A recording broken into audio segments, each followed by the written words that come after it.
చాలా మంది జీవితాల్లో ప్రార్థించేటువంటి అవకాశం ఉన్నా కానీ చాలా మంది ప్రార్థన చేయలేకపోతున్నారు. చాలా విషయాల కొరకు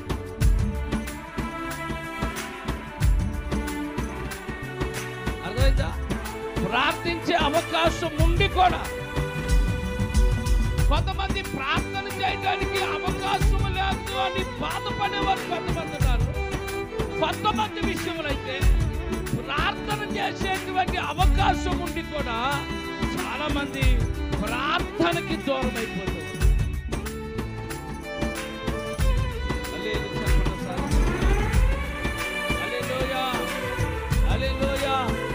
చాలా మంది భక్తులు నది తీరాల దగ్గర ప్రార్థన చేశాడు. పౌలు గారు అయితే నది తీరం దగ్గర ప్రార్థన చేశాడు. అక్కడ అవకాశం దొరికింది ఆయనకి.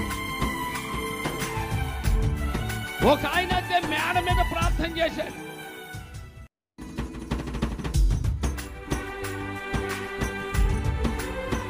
ఇలా కొంతమంది భక్తుల గురించి మనం ఆలోచన చేస్తే అవకాశాలు ఉండి కూడా మనం ప్రార్థన చేయలేకపోతున్నాం. అదే మన జీవితాల్లో